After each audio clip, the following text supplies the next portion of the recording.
करेंगे, अभी सिर्फ समझ लें। मल्टीप्लिकेटिव आइडेंटिटी ये कहती है कि अगर ए बी के बराबर है तो दोनों तरफ एक ही चीज मल्टीप्लाई करने से फर्क नहीं पड़ता, या चाहे उसको पहले मल्टीप्लाई करें चाहे बाद में मल्टीप्लाई करें, एक ही बात है।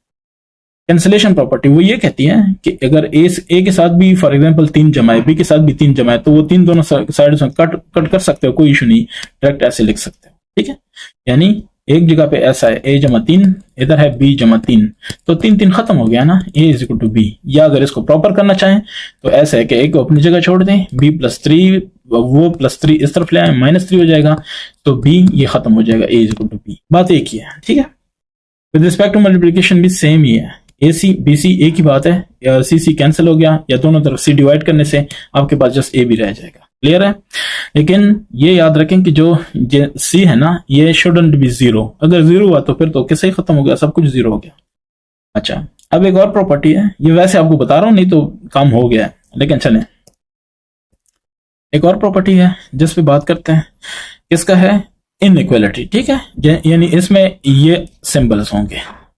ट्राइकोटोमी प्रॉपर्टी क्या है, वो ये है कि ए अगर बी से बड़ा है, या ए बी से बड़ा होगा, या ए बी के बराबर होगा, या ए बी से कम होगा, ये यहाँ पे देख लें। अच्छा, ट्रांजिटिव प्रॉपर्टी, ट्रांजिटिव यही है कि ए अगर बी से कम है और बी सी से कम है तो ए बी सी से कम है, यानी 2 अगर 3 से कम है और 3 4 से कम है तो 2 भी 4 से कम है कि नहीं कम है, ऐसे इसका मतलब ये।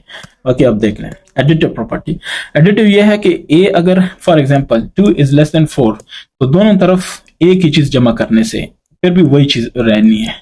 ये देखें 2 जमा 3 5, 5 इज लेस देन 4 जमा 3 7, वही वाली बात है कि नहीं है, इधर लेस था तो इधर भी लेस ही होगा अगर दोनों तरफ सेम जमा करें, क्लियर।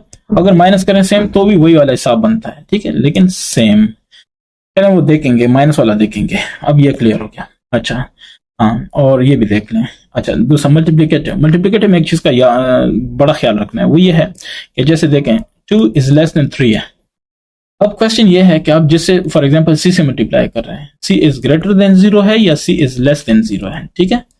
अगर c इज ग्रेटर देन 0 है फिर तो बात एक है, यही सेम कंडीशन रहेगी। लेकिन अगर c इज लेस देन 0 है तो फिर ये कंडीशन क्या हो जाएगी, 2 multiply by c is greater then 3 multiply by c। क्यों, अब देखते जाए। c फॉर एग्जांपल मैं कहता हूँ -1 है, हम कहते हैं कि 2 इज लेस देन 3, 2 को भी -1 से ज़रब दो और 3 को भी -1 से ज़रब दो। अब आप बताएं -2 -3, अब क्या है, -2 बड़ा है ना -3 से, दैट्स वाई ये देखें सिंबल क्या हो गया, उल्टा हो गया, सही है। तो इन चीजों को थोड़ा सा ना, ये जो ऊपर चीज पड़ी है ना दिमाग, इससे यूज करें, ठीक है, इससे इसको कर लें कुछ कॉमन सेंस। और ये तभी पॉसिबल है जब आप रिलैक्स होकर अपना काम करें, ये नहीं कि आज कल टीचर ने बेइज्जत करना है तो मैंने काम करना है, नहीं, खुद से। नेक्स्ट मल्टीप्लिकेटिव, ये भी वही वाला हिसाब है, if for c is greater then 0, अगर ये 0 से बड़ा है तब ये होगा, वो चीजें मैंने बताई हुई है। हाँ, एक चीज और याद रखें, वो ये है कि अगर a is less then b है, ठीक है, लेस देन b है, तो जब ये डिवीजन में जाएगा, फ्रैक्शन की सूरत में जाएगा, तो ये बड़ा हो जाएगा, यानी यहाँ पे ये लेस है, यहाँ पे ये क्या हो जाएगा, ग्रेटर हो जाएगा, ठीक है। यानी 2 is less than 3, 1/2 greater than 1/3, इसका मतलब ये है, ठीक है। Cancellation property with respect to addition, यहाँ पे भी सी ऐड है, ये सिर्फ इनइक्वालिटी की है, बाकी ये कैंसिल कर दें वही चीज आनी है, ठीक है। तो cancellation property respect to multiplication same ही हिसाब है, तो इसका मतलब है कि अब हम एक्सरसाइज की तरफ आ सकते हैं, ठीक है। तो सबसे पहले इसको जरा चेक करें, और इसको ना, ये बल्कि मैं कोशिश करता हूं कि इसी के ऊपर ही इसको सॉल्व करूं। सबसे पहले वाला देखते हैं, ये वाला 1 से मल्टीप्लाई है ना, 1 से y-2 को मल्टीप्लाई किया, वही y-2 आ गया, तो कोई फर्क तो नहीं पड़ा ना। अगर फर्क नहीं पड़ा तो इसका क्या मतलब है कि ये आइडेंटिटी प्रॉपर्टी है, ठीक है। तो कैसे, ये देखो मैं इसको कह देता हूं कि मल्टीप्लिकेटिव आइडेंटिटी, क्लियर हो गया, ये आपको पता भी है और आप इसको समझ लें, कोई इशू नहीं है, ठीक है। Multiplicative identity. अब दूसरे वाले पे आते हैं, जो आपके पास है बी वाला, ये 0.251, इसको भी कहते हैं इनवर्स, ठीक है। मल्टीप्लिकेटिव इनवर्स क्या, कैसे, ये देखें 0.2 जो है वो बेसिकली 1/5 के बराबर है, 1/5 5 = 1, तो 5 कैंसिल किया 1, ठीक है। 0.21 डिवाइड बाय 5 ठीक है, 0.2 10 ये 0 तो 0.2, दैट्स वाई ये मल्टीप्लिकेटिव इनवर्स में आ रहा है। ठीक है, अच्छा नंबर 3 को देख लें। ये मैंने आपसे कहा ना 3 नंबर है, 1 2 3, इनमें से पहले ये 2 किए या बाद में नहीं सॉरी, दोबारा बता रहा हूं, ये 1 नंबर हुआ पूरा और ये दूसरा नंबर हुआ। ये पहले ये लिखा फिर ये लिखा, या पहले ये लिखा फिर ये लिखा, फर्क नहीं पड़ता, इसको कम्यूटेटिव प्रॉपर्टी कहते हैं। ठीक है, commutative property with respect to addition. Number 4 को देख लें। ये इनवर्स है, कौन सा इनवर्स है? ये है जनाब आपके पास एडिटिव इनवर्स। एडिटिव इनवर्स कैसे? ये देखें ना, -2 + 2 0, क्लियर है, क्योंकि आइडेंटिटी जवाब आ रहा है तो ये इनवर्स होगा, लेकिन एडिशन है तो एडिटिव इनवर्स होगा। ठीक है, इसके बाद नंबर 5 को देख लें। x + 5 - 1, ठीक है, यानी ये पहला नंबर, ये दूसरा नंबर, ये तीसरा नंबर। अच्छा, पहले ये 2 किए, फिर यहाँ पे ये 2 ये पहले, क्योंकि ब्रैकेट पहले सॉल्व होगा, फिर बाद में ये किया, तो इसको कहेंगे associative property with respect to addition. Addition क्या है? बस एसोसिएटिव प्रॉपर्टी कह दें, that's fine. Okay, next number 6 को देख लें। ये क्या कह रहा है, इसको समझते हैं। चले मैं इसको यहाँ पे सॉल्व करने की ट्राई करता हूँ। नंबर 6 ये कह रहा है कि -3 to -y, ठीक है, that is equal to -6 + 3y। हुआ क्या है, ये देखें, यहाँ पे क्या है, मल्टीप्लिकेशन है, और यहाँ पे क्या है, सब्ट्रैक्शन है। ठीक है, ये समझ आ रही है। अब यहाँ पे क्या हुआ, 3 × 2, फिर माइनस यानी -3 × y। ठीक है, तो ये इस तरह हुआ है। अब क्या है, -6, ठीक है, और ये प्लस हो गया, एक मिनट, प्लस और ये 3y। ठीक है, तो ये हुआ क्या, बेसिकली ये अलग-अलग ज़रब किया और दरमियान में माइनस था तो माइनस लगा। ये याद है, मैंने आपको एक प्रॉपर्टी बताई थी, दोबारा मैं आपको दिखा देता हूँ। ये प्रॉपर्टी थी हमारे पास डिस्ट्रीब्यूटिव, अगर आपको याद है, नहीं याद है तो अब याद करवा देता हूँ, कोई इतनी बड़ी रॉकेट साइंस नहीं है। डिस्ट्रीब्यूटिव प्रॉपर्टी है, लेकिन ओवर सब्ट्रैक्शन है। ये आपके सामने है, यहां से ओवर एडिशन था तो यहाँ पे ऐड होता था, हमारे पास है ओवर सब्ट्रैक्शन, तो यहाँ पे ये है। बस सिंपल बात यही है। ठीक है, उम्मीद करता हूँ ये आपको समझ आ गई है, ये बात जो मैं कह रहा हूँ। तो इस तरह से आपका क्वेश्चन नंबर 2 कंप्लीट हो जाता है। ठीक है, फिर भी कोई क्वेश्चन है तो पूछ लिया करें, मुझे क्या पता कि आप किस तरह चीजों को पिक करते हैं। ठीक है, तो चलें इस पे आते हैं, इसके नेक्स्ट क्वेश्चन की तरफ आते हैं। क्वेश्चन नंबर 3 क्या कहता है? प्रॉपर्टी तो हमने सारी पढ़ ली है। ठीक है, तो जाहिर है नंबर 3 भी प्रॉपर्टी, चलें नंबर लाइन पे शो करना है तो कर लेते हैं। इसके लिए क्वेश्चन नंबर 3, ठीक है, इसमें थोड़ा सा फर्क है पहले क्वेश्चन से, बाकी डरने की कोई बात नहीं है इसमें, और घबराने की कोई बात नहीं है। ठीक है, इसको थोड़ा सा सेट कर देता हूँ, ये हो गया। तो आते हैं नंबर 1 की तरफ। क्वेश्चन नंबर 3 पार्ट नंबर 1 ये कह रहा है कि represent the following on a number line. तो नंबर लाइन पे शो करते हैं। यहाँ पे सिर्फ एक फर्क है, वो ये है कि इनइक्वालिटी है, x इज लेस देन 0। तो सिंपल सी बात है, ये देखें ऐसे हो गया, लेस देन 0 है तो माइनस की तरफ जाएगा, ये -1, ठीक है, -2, -3, बस बाकी लेबल ना भी करें तो मतलब वही बनता है। ठीक है, अच्छा तो है -x इज लेस देन 0। अच्छा, ये जो है ना 0, ये ऐसे करेंगे लेकिन खाली रखेंगे, इसको भरेंगे नहीं, ठीक है, फिल नहीं करेंगे। बस इसका मैं कलर चेंज करके आपको बताता हूँ कि मैं क्या कहना चाह रहा हूँ। ऐसे खाली रखेंगे और इस तरफ इसकी लाइन लेके जाएंगे ऐसे और ऐसे करेंगे। इसका मतलब ये है कि x is less then 0, less than 0 जो भी है वो x में आ रहा है। ठीक है, ये आपका हो गया नंबर 1। नंबर 2 की बात करें तो ये एक रेंज दी हुई है, less than x is less than 3। इसका मतलब ये है, इसके 2 हिस्से हैं। पहला हिस्सा ये है कि x, ये -3 जो है ना वो लेस देन x है, यानी x -3 से बड़ा है, और फिर x 3 से छोटा है। ये इसके 2 हिस्से हैं। तो कैसे करेंगे इसको, ये भी देख लें, कोई इशू नहीं। या दूसरे अल्फाज में हम अगर शॉर्टकट कहना चाहें तो हम कहेंगे कि x की वैल्यू -3 और 3 के दरमियान है। ठीक है, तो इसलिए इसको सेंटर पे मैंने 0 लिखा, फिर 1, फिर 2, फिर 3। इस तरफ लिखूंगा -1, फिर -2 और -3 इक्वल डिस्टेंसेस पे। ठीक है, अब 3 और -3 के दरमियान है तो उसके लिए कोई इशू नहीं है।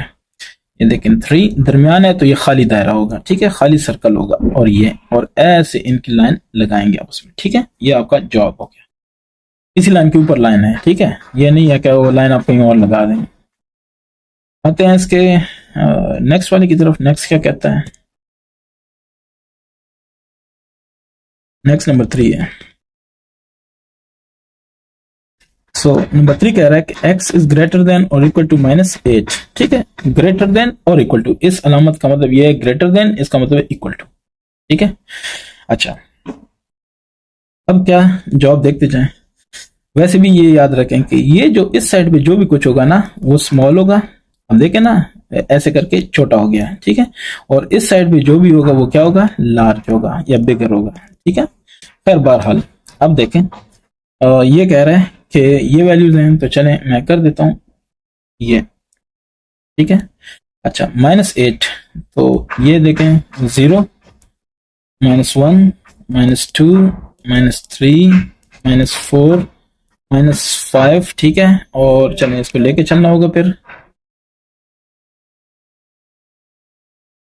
-6, इक्वल डिस्टेंस है, ठीक है, -8, ठीक हो गया। x इज ग्रेटर देन और इक्वल टू, तो ये देखें -8 के इक्वल, इसको मैं कर लेता हूँ, ये -8 के इक्वल, तो ये इक्वल है तो इस सर्कल को भरना होगा, और ग्रेटर देन है तो ऐसे, ठीक हो गया, ग्रेटर देन और इक्वल टू -8। बाकी मेरा ध्यान ना हो तो मुझे जरूर बताया करें कि यहाँ पे आपने मिस्टेक की है, इस तरह से और लोगों का भी फायदा होता है। अच्छा जी, इसके बाद है नंबर 4, तो नंबर 4 कहता है x इज ग्रेटर देन 0। अच्छा जी, ग्रेटर देन 0 का क्या मतलब हुआ? सिंपल सी बात है, ऐसे लाइन लगा दी, छोटी सी लगा लेते हैं, ये 0 है तो ग्रेटर देन 0 आपको पता ही है, फिर इसका क्या मतलब है, ये ऐसे करके बस इसका मतलब ग्रेटर देन 0, इसको 0 आपने जरूर लिखना है, ये 0 है, ठीक है। अच्छा, फिर बेशक आप इसको नंबर 1 लिखें, इसको नंबर 2 लिखें, आपकी मर्जी। इसके बाद क्या है? इसके बाद है नंबर 5 क्या कह रहा है? x is less than -3। अच्छा जी, -3, तो वो क्या मतलब इसका?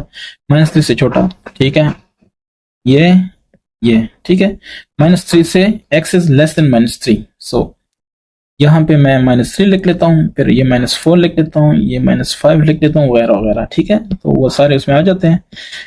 इसका मतलब यही है कि आपको लिखने की जरूरत नहीं है, इसका मतलब यही है, अगर ये खत्म हो फिर आपने लिखना है। फॉर एग्जांपल ये नहीं है इस तरह, फिर आपको लिखना होगा कि इस इधर तक लेंथ क्या है, ठीक है, अगर ऐसे है तो लिखने की जरूरत नहीं है। अच्छा जी, x इज लेस देन -3, सो ये देखें -3, ठीक है, इससे लेस देन, तो लेस देन इसी तरफ जाएगा ना, बस ये हो गया, ठीक है, -3। इसको बेशक आप ऐसे लिखेंगे x इज लेस देन -3, ठीक है, इसको लिखेंगे कि x इज ग्रेटर देन 0, ठीक है, आप ये करते जाएं। अच्छा, नेक्स्ट क्या है? नेक्स्ट इसका, ठीक है, मेरे ख्याल से लास्ट है, हाँ जी। सो नंबर 6 कह रहा है कि -4 less than x less than equal to 4।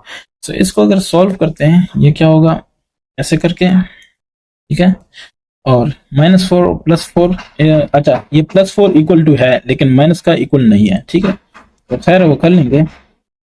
ये देखें, इसको 4 का, इसको 3 का, इसको 2 कह देते हैं, इसको 1, इसको 0, फिर -1, फिर -2, -3, ठीक है, इसको थोड़ा सा लेके चलते हैं और इसको -4 कर देते हैं, ठीक है।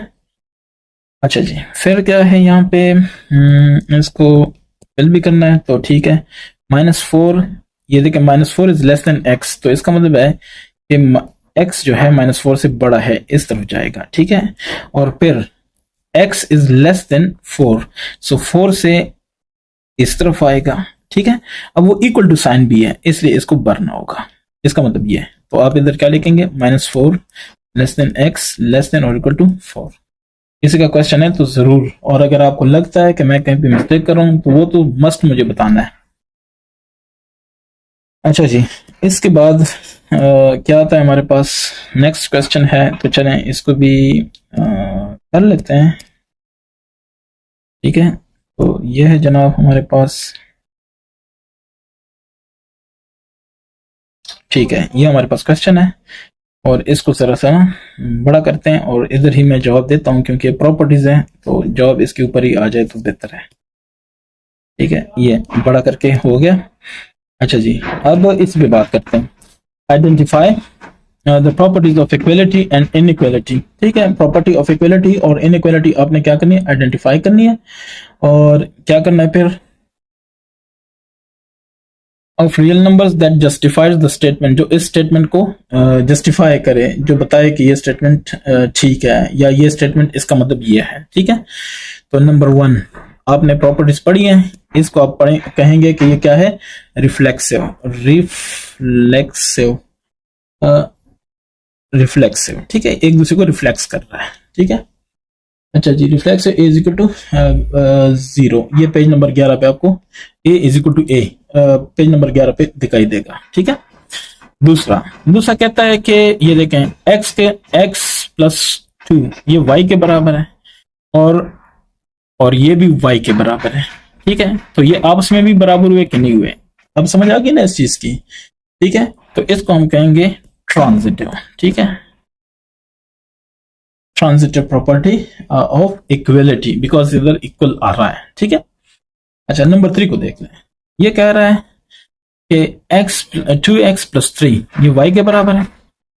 ठीक है, ये y के बराबर है, तो इसका मतलब है कि y भी तो इसके बराबर है, ये अगर इसका भाई है तो ये भी तो इसका भाई है। ठीक हो गया ना, तो व्हाट डज इट मीन, इसका मतलब क्या है, इसको हम कहेंगे सिमेट्रिक प्रॉपर्टी। ठीक है,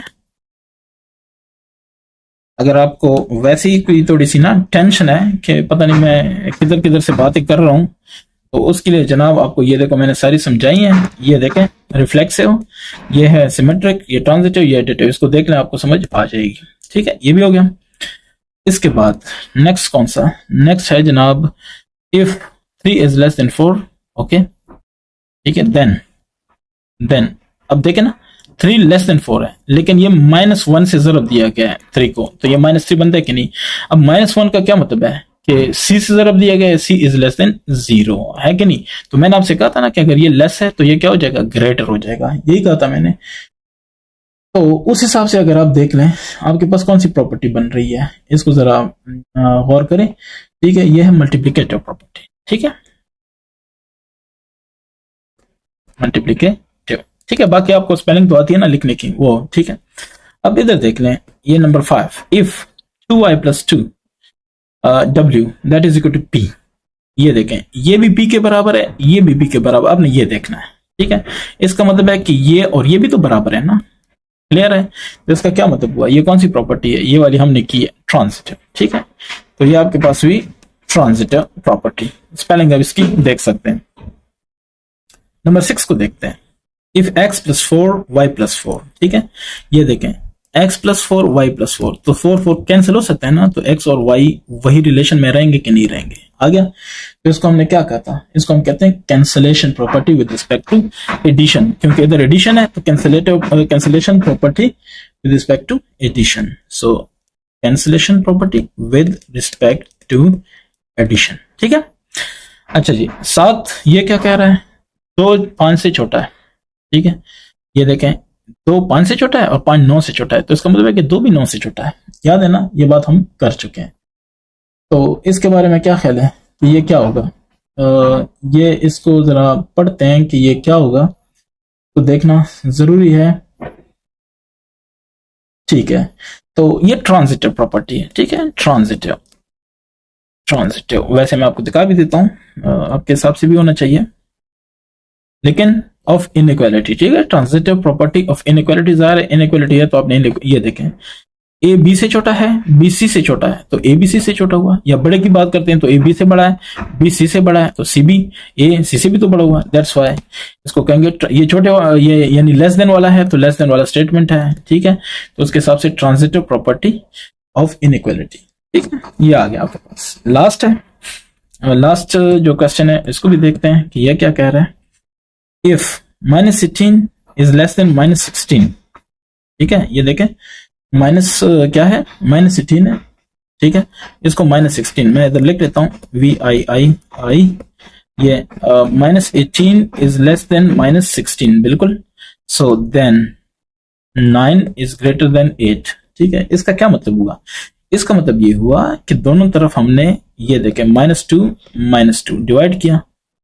माइनस माइनस के साथ कैंसिल, ये हो गया 9 और ये हो गया माइनस माइनस कैंसिल और ये क्या हो गया 8 हो गया। ठीक है, या अगर आप ऐसे नहीं समझते, आप कहते हैं मुझे ऐसे समझ नहीं आई, तो इसका मतलब ये है -18 इज लेस देन -16। तो हम ये कहते हैं -18 मल्टीप्लाई बाय, ठीक है, -1/2, और इधर भी कर देते हैं -16 मल्टीप्लाई बाय -1/2। हमने नेगेटिव से ज़रब दी है, ठीक है, तो ये 2 8 माइनस माइनस प्लस, तो 8 हो गया। और ये आपको पता है कि जब हम नेगेटिव यानी c इज लेस देन 0 से मल्टीप्लाई करते हैं तो वो क्या हो जाता है, उल्टा हो जाता है, यानी ये लेस देन ग्रेटर देन में कन्वर्ट हो जाता है। ठीक हो गया, तो हम ये कहेंगे कि ये हमारे पास मल्टीप्लिकेटिव प्रॉपर्टी है। मल्टीप्लिकेटिव प्रॉपर्टी दिखा भी सकता हूं आपको, कोई इशू नहीं। ये कौन सी मल्टीप्लिकेटिव है, यहां से आप देख सकते हैं, और c इज लेस देन 0। तो ये देखें, if a is greater then b, अगर तो ये क्या हो जाएगा, उल्टा हो जाएगा जब ज़रब देंगे। सही हो गया, ये प्रॉपर्टी हमने इस्तेमाल की। ठीक है, तो इस प्रॉपर्टी का नाम क्या देंगे, मल्टीप्लिकेटिव प्रॉपर्टी, इसमें लिखेंगे मल्टीप्लिकेटिव। ठीक है, तो ये आपका हो गया क्वेश्चन नंबर 4। मैं देखता हूं आगे क्या है। नंबर 4 आपका हो गया दी एंड। तो इस तरह आपका एक्सरसाइज फिनिश हो गया।